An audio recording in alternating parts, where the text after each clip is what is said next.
Hello, and welcome to another episode of the Tell Not Show. As always, we are your hosts. We have the wonderful Kirsha Fox, author of Son of Deception, and the White Leaf Child, homeschooling mom of four, gamer, and avid reader. Yes, and my co-host is Julia J.K. Allen, author, editor, and author coach. She's a fantasy and horror author who loves to put magic in everything. Thanks so much for joining us. Yes, and we're very excited to welcome to the show our guest, Ralph Rorickson, who hails from Canada, as we'll hear about. Yeah, Ralph Rorickson grew up on sci-fi, fantasy, and adventure stories of all kinds. He has always had a passion to share his stories, and he has his bachelor's in creative writing. He self-published his debut fantasy novel, Onyx Crown, Book 1, Driftwood Empire, at the start of 2022, and he's currently working on its sequel, and it should release later this year. Welcome to the show. Thank you for having me. Thank you very much. Yes. Wonderful to have you. So tell us a little bit about how you got started on your writing journey. Really, I think I've kind of always gravitated towards writing or to storytelling. I'm not sure if there was any particular event which really pushed me towards it. But just to give like kind of an idea of, how much there's just always been this, I guess you could say sort of a compulsion there. Like way back in grade school, I was more interested in just like any kind of creative outlet than the actual schoolwork. Mm-hmm. Like there was something I used to do back in like grade 6 or 7 where I would go around class and try and like recruit friends of mine to be in like YouTube videos. We used to have like a YouTube channel with a few friends. Yeah, and I would sometimes do this in between classes, or I would sometimes do it during class. Right. And that would get me in trouble, but I don't know. It was just, it's just always been something that's more, there's just always been a draw, I suppose. Right. The creative drive there. Which of us didn't get in trouble from our school teachers, like right during class, or reading the wrong book, or right. doodling, or drawing, or doing something creative because our spirits are strangled. Right. To escape. The confined to yeah. schoolwork. Yeah, I was a big drawer. I would doodle and draw people and eyes on everything.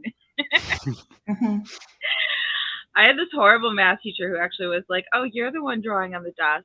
I should report you." And I was like, "It's pencil." And I literally like wiped it off with my finger. I was like, he was not the best teacher. That always got me, where they were so strict about writing on the desks with pencil. And I was like, it comes off. Like, yeah, it comes right off. I'm not damaging anything. Yeah. Yeah, no, he was just kind of a not very nice and a not very encouraging person. So oh no. Yeah, it's kind of funny how some teachers are a little bit of bullies. I think love teachers because like they mold our future, with the kids and stuff. And it is not an easy job. I know a lot of people on my friends that are in that profession, and it's like, oh, they deserve a lot of money for what they do and what they put up with. But some teachers, I'm like, oh, they just needed that teacher. They didn't really care who filled the spot, so.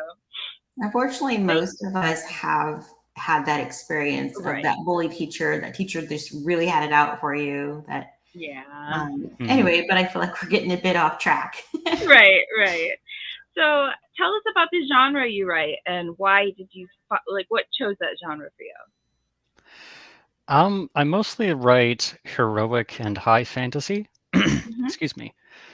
Again, it's just kind of a draw. I just enjoy that style of very out there D&D-esque fantasy. I guess when I'm looking for escapism, I'm like really looking to escape anything resembling reality. Right. So it's like, hey, why not? Let's go spend 500 pages in a world where everyone can just learn magic and where, your best friend is like a talking lizard or something. And that's just like normal. It's like, yeah, that's great. I love it. Right. Oh my God. You love Kirsch's books. Yeah. Yes, Oh yes. yeah. Yeah, my book is literally Dragon Person, best friend dragon person. Oh my So God. Mine too. Yeah. yes, I noticed that when I was looking at Driftwood Empire, I was like, oh, he has a dragon person as well. Yeah, that's Hmm. awesome. I love fantasy as well. The first time I read a fantasy book, because I started out kind of on classics and horror, and then I like read my first fantasy book, and it was just like my mind expanded because it's like there could be dragons though, and there's magic, and there's all this stuff to play with. Like, yeah. All right. So, can you tell us about your writing process? How do you go from idea to draft to published? Um, it's a pretty simple process for me, I find. Um, for the most part, I just put on some music or ambiance on YouTube, which I think just fits the mood. Maybe make some tea or coffee, then just kind of sit down and chip away at it. In terms of the pantser versus plotter debate, Mhm. I guess I'm kind of a mix of the two. I'm a Okay. plantser. Yeah. um, Usually, I start with an idea and a rough outline, and then, excuse me, and then I'm content to let the story just kind of evolve from there. Right. I do try to like keep it along those tracks, but I'm also interested to see how it just kind of like grows out and expands. I kind of just let it kind of just grow out into this big tree, and then, prune parts in editing which maybe aren't really what I'm looking for, or maybe just aren't pulling their weight, and then the Right. rest of it I'm happy to just like continue to refine. Yeah, I have a similar process with like the kind of rough outline and then kind of Hmm. discovery writing as you sit down. I feel like a lot of people are kind of in that hybrid area. And that plotters get kind of a bad rep because they're like, well, if you figure it out, but you come up with a better idea, what do you do? And it's like, well, you adjust the outline. I think it's what most of us do. I think some people feel like kind of married to it when they write it down, though. That they're like, oh, but I have to stick to the script, and my characters never do. Yeah. Yeah, oh my God, yeah, that old meme, or maybe not even necessarily a meme, of just like Mm-hmm. my characters. I tell them like, okay, here's what we're doing today, and then they Right. do everything except that. Right. They can certainly have a mind of their own. Yeah, it just seems kind of inevitable to some extent, so I just try Mhm. to account for it with how I approach writing. Mhm. Yeah, yeah. I think that is a good, well-rounded approach. Do you sit down and write start to finish, or do you like jump around the scenes and then like weave them together later? I jump around the scenes, Mm. for the most part.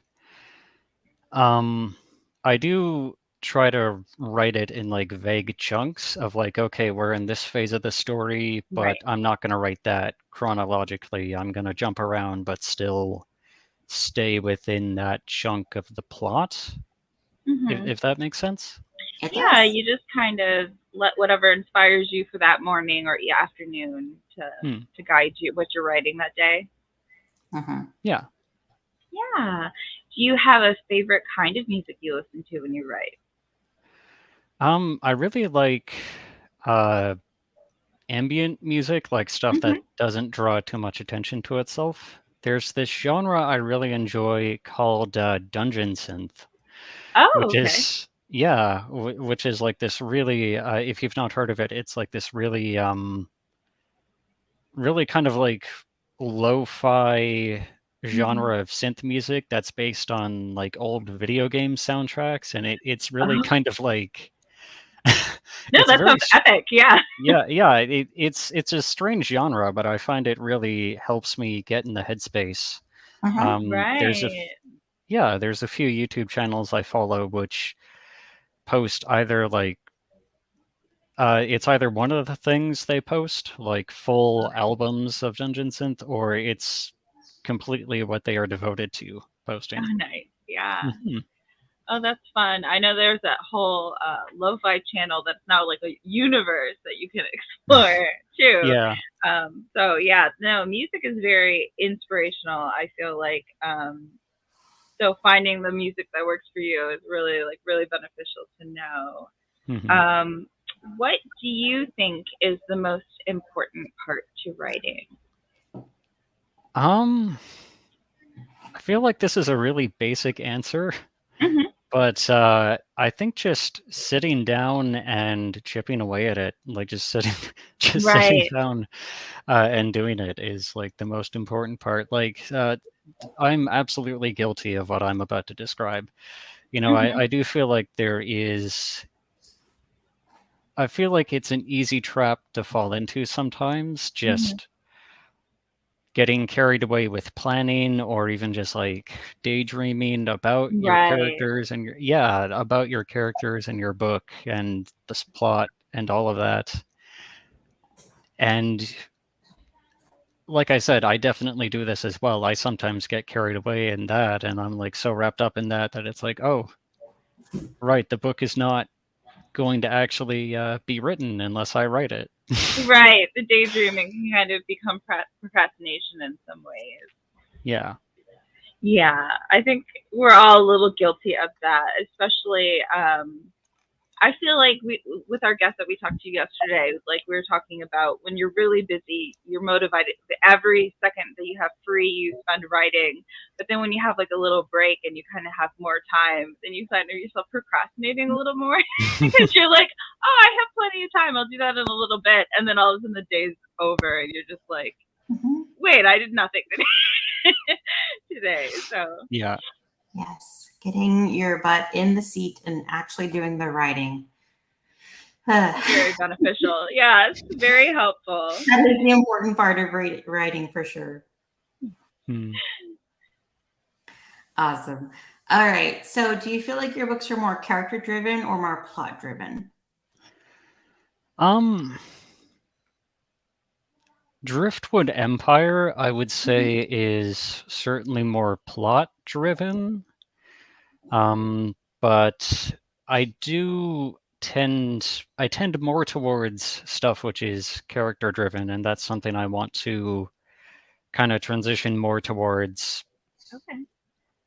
Excuse me, transition more towards later in the series. As the series progresses, I want to have it hinge more on the decisions of the characters, Right. particularly the main character Yanatan. She's in a very kind of precarious position in the world she inhabits, and that position becomes more and more precarious Hmm. as the series goes on. And yeah, I feel like it's important when you have a character like that to give them agency and not just have a plot that's like you must fulfill the prophecy or something like that. Absolutely. Yeah. No, I 100% agree with that. The whole when you look at story structures, a lot of the story structures, you have the characters at first reacting to stuff, and this happens a lot in book one, especially of a series where Hmm. things are getting kind of obstacles are thrown at them. They're having hardships, trials, all this stuff come up, but there is a certain point where they have to then take agency, like you said, and begin to act and plan and do instead of just reacting to everything. Yeah, I feel like Yeah. you can. Yeah, I feel like you can get away with that, like the Mhm. more plot-driven stuff in the first book or two of the series. But Yeah. yeah, as you said, as it goes on, you do need like strong characters to help keep it going. Right. I find that knowing the characters' motivations is really helpful for things like deciding like what are they going to do during the story because you can have two characters that want the same goal, whether that's to be king or to be famous or to win the competition or whatever the goal is. But if they have different reasons for why they want to win or be king or whatever, then they're going to do very different things when they're faced with decisions. So Hmm. that's really helpful. I find because then if you do get stuck where you're like, oh, what's a good plot point? You can think about, well, what would the characters do? Like, what's a horrible decision to place them in? Hmm. Do Mhm. you have any tips for kind of transitioning between that like more plot driven to the more character focused writing as you go on? Um, I feel like I'm still kind of figuring it out Mm-hmm. myself. Something I feel like is compelling to me at least. I'm currently writing the third book in the series right now, and it's something I'm Right. trying to keep in mind is just presenting the character with choices Right. um, as it goes. I feel like that's really vague, but yeah, just making sure that there are choices for them to make throughout the Yeah. story, and that these choices are going to be, significant to how the story plays out. Yes, yes. Not having like kind of frivolous decisions that they Hmm. face only. That is very good. Now, there's a lot of writers out there in the world. There's something that you find yourself seeing, like that authors are maybe neglecting when they write? Um, I wouldn't say this is most authors because I feel Hmm. like a lot of us do, you know, have a real sense of creativity and, a lot of a sense of fun about what we do. Right. Excuse me. Um, but it does feel like some people I have read some books that do feel like the author was maybe not really not really having fun with it. Yeah. I find particularly, you know, when you have a very long series and as that series goes on, maybe this is a little unfair to people who are traditionally publishing and they need to put books out in order to get Hmm. paid. I don't mean this as like a criticism, but I do find, you know, uh, particularly with with long running series, they do become formulaic and pretty by the numbers. Like not badly written, they're still definitely like well written, but they kind of like dry up after a while. Right. Um, The source material kind of becomes a Mhm. little dry. The well dries, as yeah, you're I saying. know Yeah. exactly it. what you're talking about, I think. Hmm, 'Cause I read a lot of the longer series. I feel like they ran out of their original plot line and now they're having to like keep drawing and drawing and trying to figure out Right. how to keep these characters going. And it's the issue that a lot of sequels have, where your readers want more of the same but different. So hmm you keep Yeah. trying to do more of the same but different, and it's how many different ways can you keep them going, keep them in a place of unhappiness to the point where they keep going. They have to Yeah. Right. have more and more and more problems, and you're like, can it just work out for them? Right. Or Yeah. you'll see it with the bad guy where like the new bad guy is even worse, even more evil, Mhm. even more the world's in even more Upping catastrophe. it. But Yeah. you can only up it so many times before you're just like, how many bad guys are there in this universe? Yeah. And yeah, yeah. Yeah, you see that with TV shows sometimes where it's just like every season is a new bad guy and it's just like, okay, how is this guy worse than the first guy who was Yes. supposed to be the worst in the world? Yeah. Yeah, like it's an easy trap to fall into. Like I Mhm. said, I don't mean it as a criticism.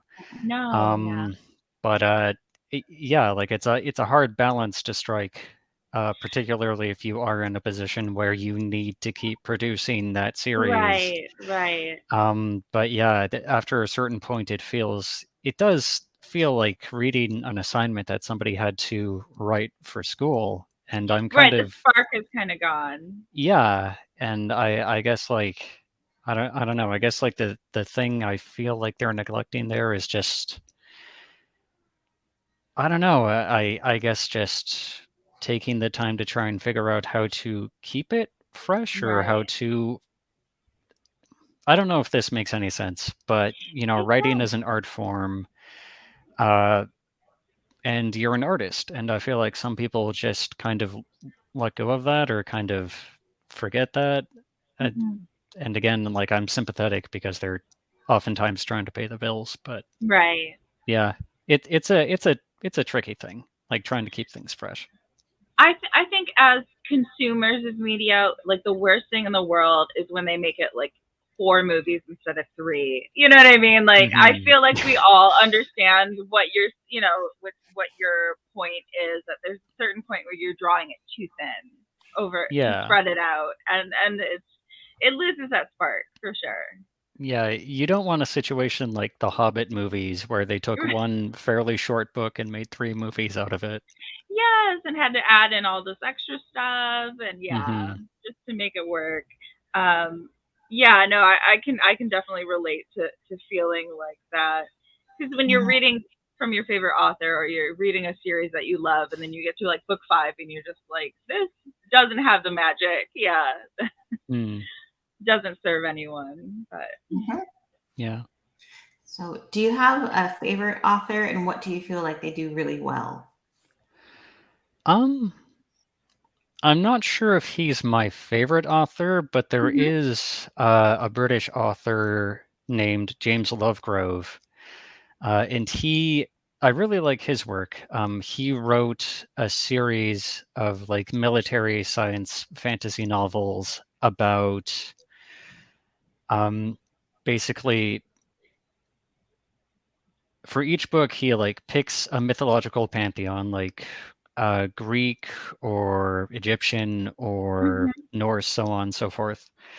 And he writes a book about each one where that pantheon not only exists but controls the world, like our modern world. Like there's one about mhm. uh, you know, the Greek pantheon is real and they control the world. And it's about basically humans trying to figure out how to fit into that. Um, Right. but the thing that he does with it that I find extra interesting, because there's like 6 or 7 of these books now, he adds like another genre on top of each one. Okay. So one is like a noir detective thriller, one is like kind of a superhero story. One is like a kind of Tom Clancy like military thriller one. Mhm.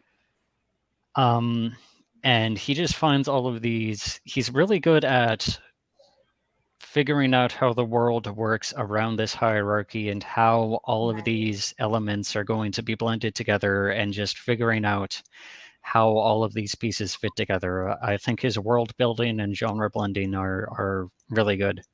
Yeah, that sounds absolutely fascinating, actually. And the Greek pantheon is fun to play with because, like, they're so flawed and human as gods.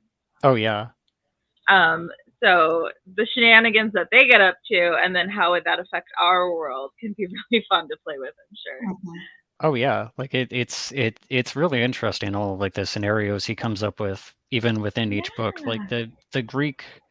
the one about the Greek pantheon, it's just called Age of Zeus. Every one of these books is called like Age of Odin, Age of Mm. Mhm. Aztec, Age of so on. Each one is like uh fairly unique from one another. And they don't Yeah. always work. Sometimes the genre blending isn't not everyone is a hit, but the one that are Right. hits, I think are really, really great. Well, Right. you admire that the author is trying something new, like Mhm. in Hmm. a different way, his own take on it. It's a pretty ambitious trick to try to be original every time. Yeah. It is. It is. And, everyone's going to have different tastes. So, like, they can't all be winners. Like, for all of us, or as the kids say, they can't all be bangers, right? So, Hmm. Yeah, exactly. yeah, yeah. Um, no, that sounds absolutely fascinating. I'm going to have to check them out because I loved reading the Percy Jackson series. And this Mhm. kind of sounds like that idea of what Rick Riorson's But right, maybe more but grown. for adults. Yeah. Mhm. Yeah, that's a good way to put it. It's kind of like something like Percy Jackson, but for Right. adults. Yeah. Yeah, no, that sounds fascinating. Um, what have you learned from the writing process? Um, one thing I've learned Mhm. one thing I've learned is humility. Yes. So I remember when I first started, I started. I remember when I first started fiction workshops in university. Mhm. I was in the writing program at UVic, the University of Victoria. Uh, Up to that point, prior to going to university, I had been used to everyone I showed my writing to being like, "Yeah, this rocks." Mhm. Uh, and then I get to these workshops and had my first real encounter with constructive criticism, like Yeah. objective constructive criticism. Right. And I do want to stress that the feedback was constructive. Like, Mhm. I don't have any horror stories of someone really taking me to task and tearing my stories apart. Right. But it's definitely a wake up call the first time you get that real like objective kind of clinical Mhm. breakdown of your writing, and it's you definitely. I think with any creative endeavor, you do need to develop a somewhat thick skin, Mhm. particularly once even move past workshops, Right. but into things like marketing yourself or Mhm. the kinds of reviews you might get on like Amazon. Like, Right. if you wrote something that's even maybe bad, there is a possibility that someone on YouTube with a booktubing channel Right. is waiting to tear into it for an hour. So you do need to like learn some humility and learn to take criticism constructively. Right. Right. I think it's important that like criticism be constructive and not just like criticism. Yeah. Um yeah, because like it's great to get feedback because that's how we grow, that's how we learn. But yeah, sometimes the feedback is just like, "Oh, you suck." And then it's just like, "Well, that doesn't help." That doesn't Um yeah, no one yeah, benefits from that. We right, had an right. earlier guest, Moira, who was like, okay, it sucks. Tell me why. Because she Yeah. Yeah, had a very big growth mindset, and I loved that about her. But right. I totally feel you on this because it was much the same for me, where most of the people you show your writing to are like, oh, this is amazing. This is so good. And then you start putting it in front of an editor, and they're as sweet as they are, you realize just how flawed your manuscript is. Like you're Mhm. like I had to go on the internet and look up how commas are used because I was like, okay, apparently I don't understand commas. Right. you Yeah. know, Yeah.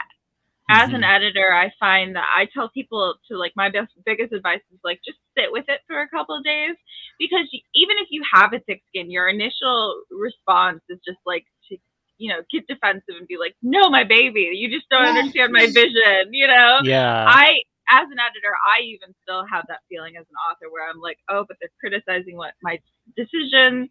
But I think like it's always a conversation with like clients where it's like, okay, if you really feel strongly against the advice that I'm giving, like let's talk about why I'm giving the advice, not just like you have to listen or else your story is going to be the worst or anything like that. But yeah, I always just say like, maybe take a couple of days to like sit and like think about the feedback before, because you'll have big feelings at first, and then maybe Mm. you can kind of see the wisdom and like, oh well, this is why they're making the suggestion, and that's not a terrible idea.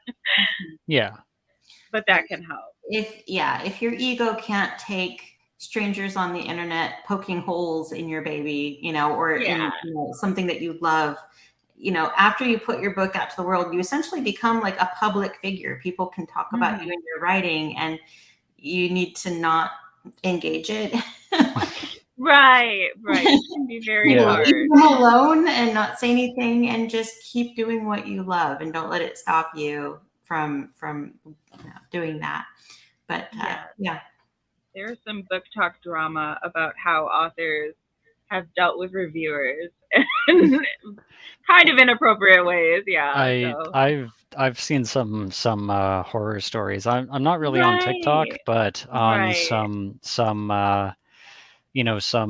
book YouTube channels Right. I watch, I have definitely seen yeah, some authors not taking criticism well at all, and it's like, oh my god, Right. maybe this is even harsh to say, but maybe you shouldn't be doing this if you absolutely cannot take criticism at Right. all, Right. like it's just part of the job. Yeah, everyone is entitled to an opinion, and it's not, your book's not going to be for everyone. So Hmm. it's best to just not engage, because that's for readers, right? I always say Mhm. reviews are not for the author; they're for readers. Yeah. Like, so Yeah. I almost say sometimes it's best not to know what your reviews say. Well, and Julia likes to point out a thing that, like, on my low days, I actually think about a lot, where she says, go find your favorite book on Goodreads or Amazon and click the 1 stars. They will have, Right.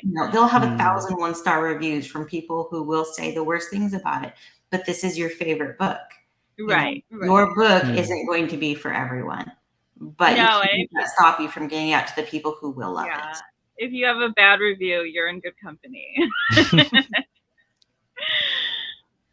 Right. All right. Okay. So if how do you make time for writing? Um, sorry. No, You're you're fine. Um, this is something I still struggle with, to be honest.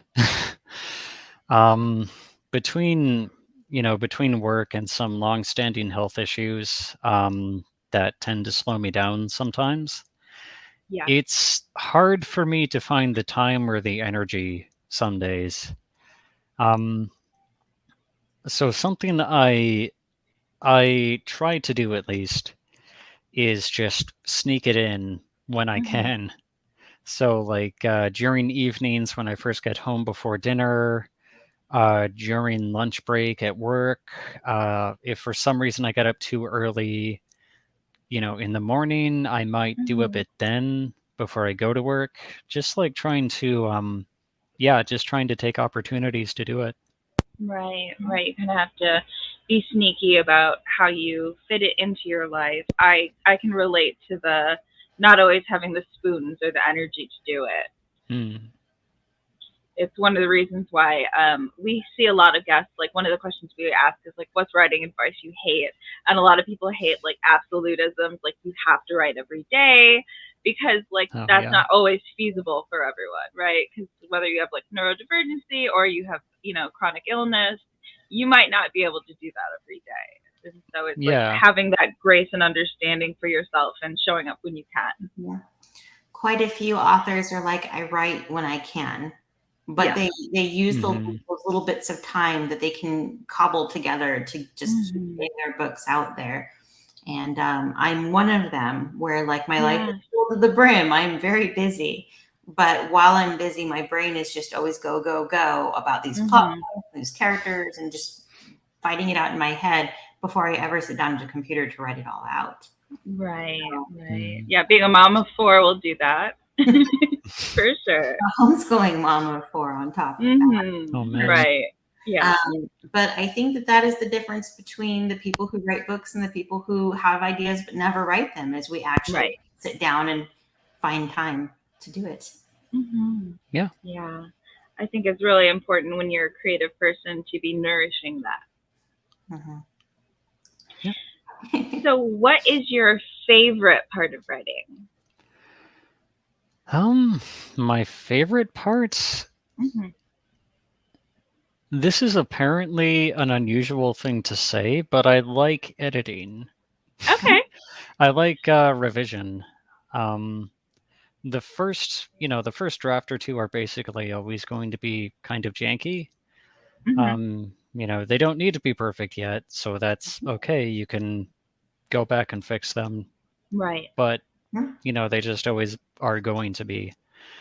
But yeah, I just enjoy going back through older projects and cleaning them up and fine tuning them. I suppose I just like the feeling of improving things. Yeah, no, that is such a good feeling when you take something and you're like, this was good, but it didn't have that pizzazz, and then you add the pizzazz, and you're just like, yes, I got what I wanted out of this. Yeah, That's a exactly. great feeling. Yeah. The first draft to me feels a lot like an art sketch where you have it down. Yeah. but then you go over it and you add those color and you go into greater Right. detail on the hands and the face, and just every time you go over it, every revision, you just get more and more and more until it's just polished. Right. Much to shine. The Yeah, tricky exactly. part, yeah, the tricky part is knowing when to stop editing, right? When to like hand it over and be like, I have fiddled with this enough. It's good enough for Yeah. sure. Yeah, yeah. I have to actually release this eventually. Right, right. That's why deadlines are helpful, I think. Because you're just like, okay, it's got to come out this month, then I can't fiddle with it anymore. Do you have a least favorite part of writing? I don't especially dislike any part of it. Mm-hmm. Well, there's a couple parts I dislike. I don't really hate any part of it. Mm-hmm. I guess my least favorite part would be marketing. Right. I'm a very reserved person, to be honest. I'm very introverted, so putting myself out there Mm-hmm. is always kind of hard for me. Right. And especially when it's into such a like crowded and impersonal landscape as promoting yourself as an independent author. Right. Right. That is It's not fun.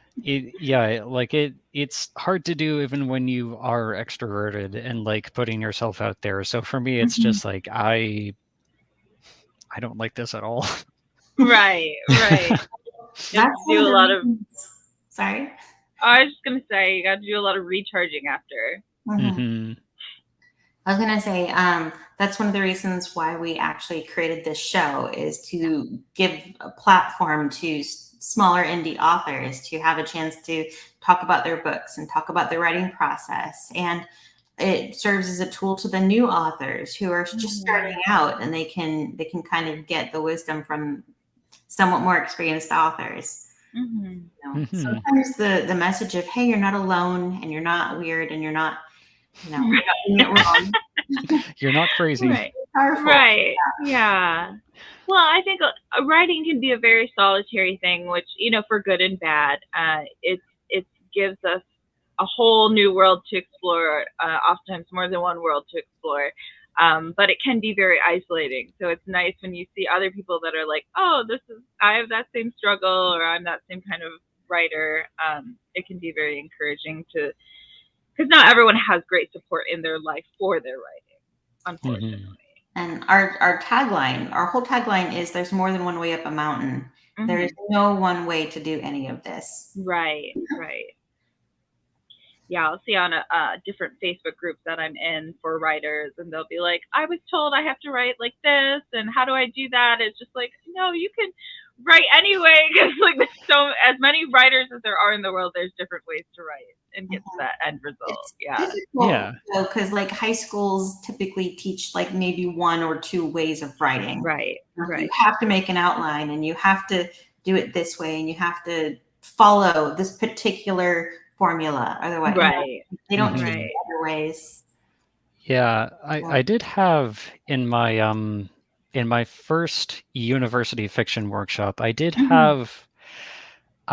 did have a professor who was kind of strict about what they were expecting, like what kind of stuff they wanted to see Right. in the workshop, and how you should write, how you should approach writing, which was intimidating, and I do feel like it Yeah, did kind of impact how I wrote for a while. Not maybe not necessarily for maybe not necessarily for the worse, but right. definitely in a way which kind of took the fun out of it for me Yes, for yeah. a few years, and I had to kind of like rediscover how I enjoyed writing. Yeah, yeah. I would I can really relate because my fiction writing class specifically that I took at university, they were very much like poo pooing on genre fiction, and you have to Mm, write yeah, mine too. literary fiction, and you have to do X, Y, and Z, and you can't do that, and it's yeah, it's kind of silly because like even if you look at canonical literature, like Lord of the Rings is on there, like there's Hmm. still, or Ray Bradbury, there's still genre fiction that can be very literary and do great things in the literature world. Yeah. But they really discourage that a lot in university settings. I find that they're just kind of like, oh, if this is what you want to write, that's crap, and have fun just being escapism. But I think they should really be much more open minded about all kinds of writing. Yeah. Yeah. Yeah, like genre stuff I find can be a really interesting way to like explore, Yes.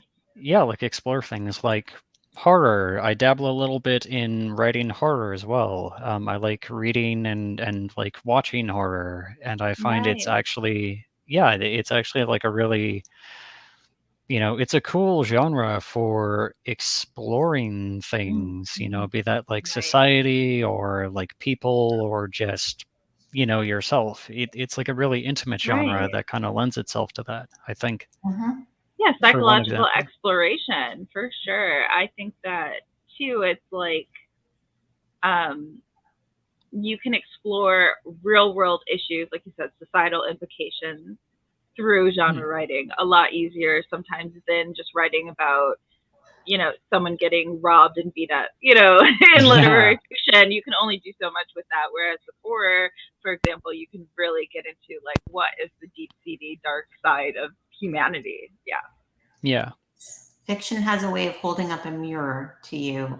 Yes. You can see Yes. yourself in better detail. Absolutely. Yeah. That's a great way of putting it. Yeah. Okay. Can I ask about your influences in writing? You mentioned D&D. I don't know if you're a player. Um, I've played a handful of times, and I Mm-hmm. do want to play more because I did enjoy the few times I played. Um, this maybe this is like a bit of a sin to confess, but yeah, honestly, my writing is oftentimes more inspired by music I listen to or games Mm-hmm. that I play. Like for games, it is particularly RPGs like Right. D&D, Diablo, Dragon Age, Elder Scrolls. All very awesome games. I loved I all those. Hmm. I was just playing Diablo before the Oh my show. god. Yeah, yeah. So, yeah, no, I don't think that that is like a big guilty sin to confess to. I think a lot of us are inspired by music and things like that, like role playing, where we're practicing stepping into the shoes of a different character and then going on an adventure. I think that is the perfect kind of game for authors to play. Yeah. Hmm. Yeah. I think it's funny. We were talking kind of yesterday too about like watching media and reading books and consuming stories is where a lot of us get our inspiration from, anyways. But it's always funny because when you read and you watch stuff, you read and watch as an author, as a writer, and so my partner was watching something yesterday, and I was just like, wow, the writer's trying so hard in this script and just trying way too hard and not making it. Like they were trying to make the characters seem so intelligent and so like highbrow, and I was just like, wow, but what he said doesn't actually make very much sense. He's just trying to sound smart. And it was just kind of a funny moment because it's just like, yeah, I watching stuff just for entertainment is kind of hard for me now. It it has ruined, not ruined, but has kind of Right, impacted how much I enjoy some movies and TV shows I right, used to like, right, because it's right. just hard to turn that off now. Like I used Yeah. to, this is maybe even like even more of a like sin to confess. I used to like the Transformers movies quite a lot, Okay. but Hmm. then I actually started, thinking about story structure and like writing at all, and Right, those right, movies don't really have writers. They have like a checklist of things they need to include. I mean, a couple of them are, right, I don't know, right. but movies Yeah. like No, well, that. yeah, action movies like the big blockbuster action movies don't rely on good writing. Rely on Yeah. explosions and fun stuff. Yeah. Mhm. Hmm. But yeah, it's made some movies very hard for me to watch, but it also is really interesting to kind of dissect media and movies and shows and reading and just be like, how Mhm. did the author do this? How did the writer like work Yeah. with this plot point or Hmm. something? So there's some joy still that I get out of watching stuff, but some stuff I'm just like, I can't watch this Yes, so anymore. many movies. I was like, there was no character development. They're the same person they were when they began. They like, Right, right. Hmm. Yeah. I watched an MTV movie once with a friend, and I was like, "Oh, this is gonna happen." Every time before something happened, I'm like, "They're gonna do this." I predicted the whole movie, and they were like, "Have you seen this before?" And I was like, "No, it's just the yeah. writing is that bad." Like, Yeah. yeah. So, have you ever dealt with writer's block, and how did you kind of overcome that? Yeah, I do get writer's block sometimes for sure.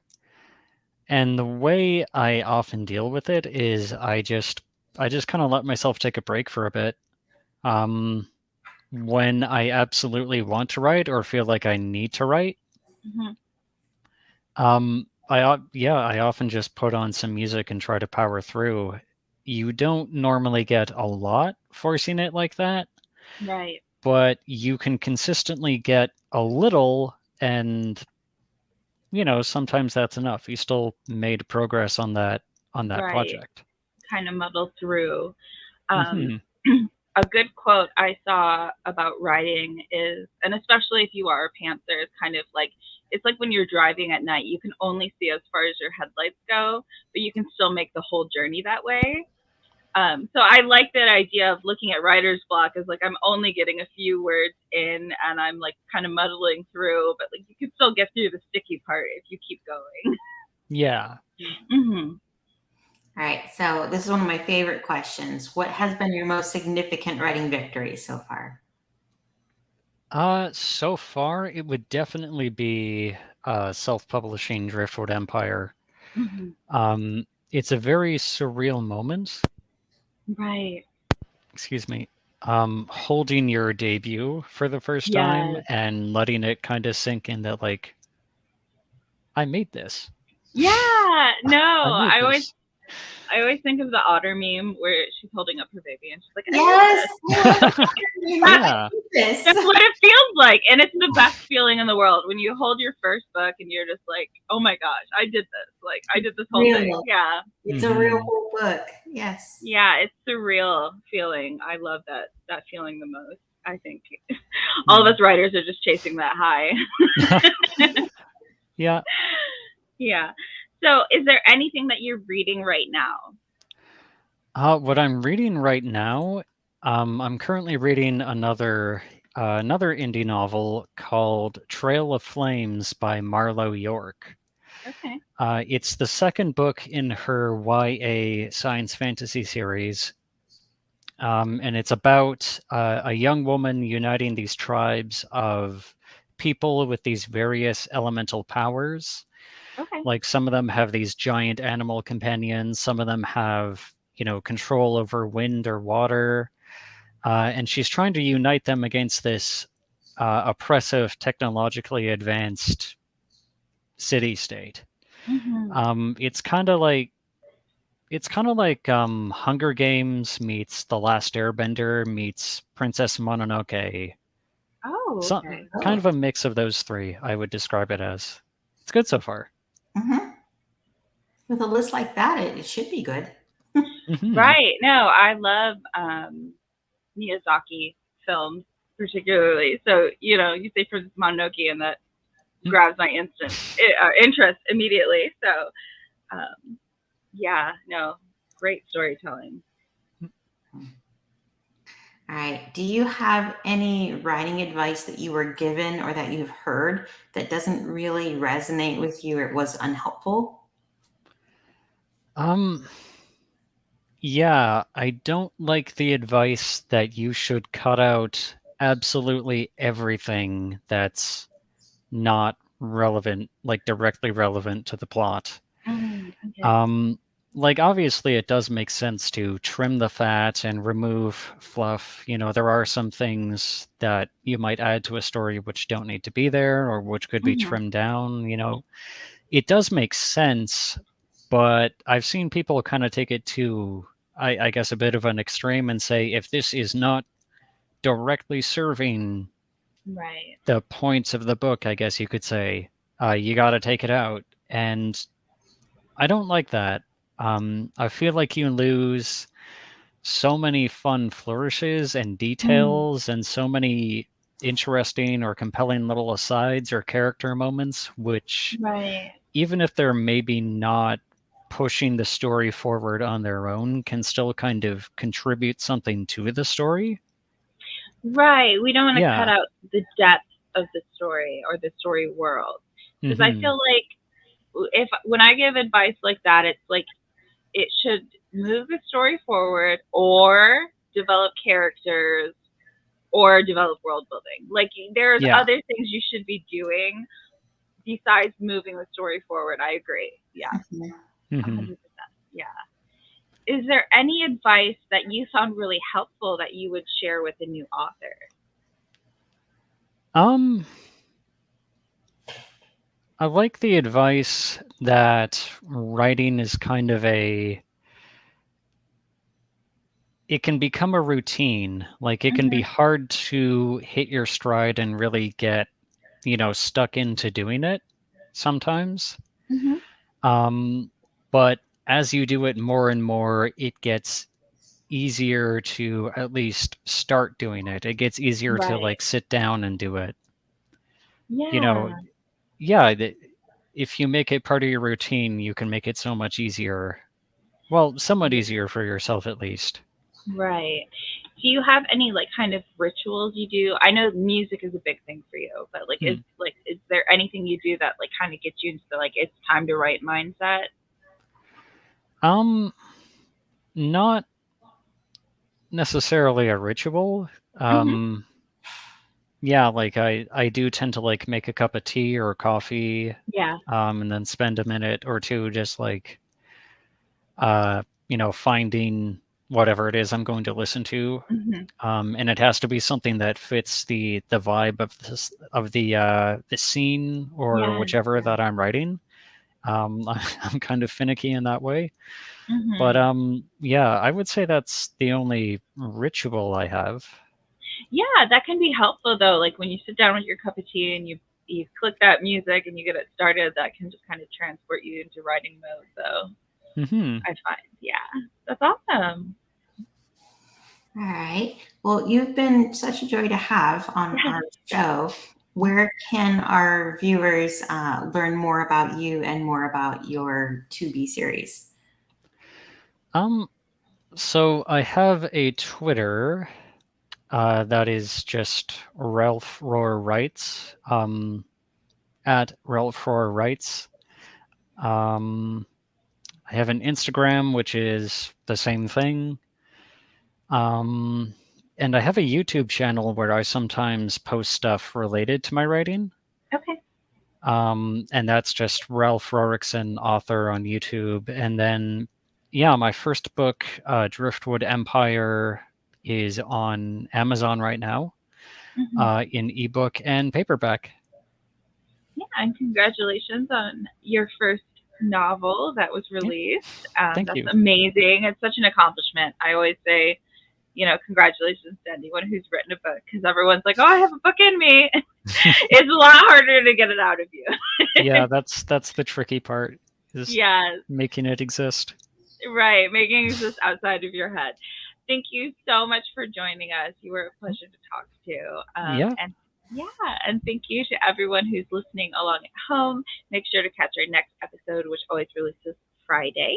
And remember, there's more than one way up a mountain. If you are interested in being a guest on our show, you can find us on social media at The Tell Not Show or email us at thetellnotshow@gmail.com. Thank you so much again for joining us, and see you next Friday. Thanks again for listening. If you enjoyed the show, consider subscribing and liking. We appreciate all the support. Julia J.K. Allen is an author, editor, and coach and can be found at hijinksrudder.com. Kirsha Fox is an author, avid reader, gamer, and mother to four, and you can find her at kirshafox.com. Thanks and see you next time.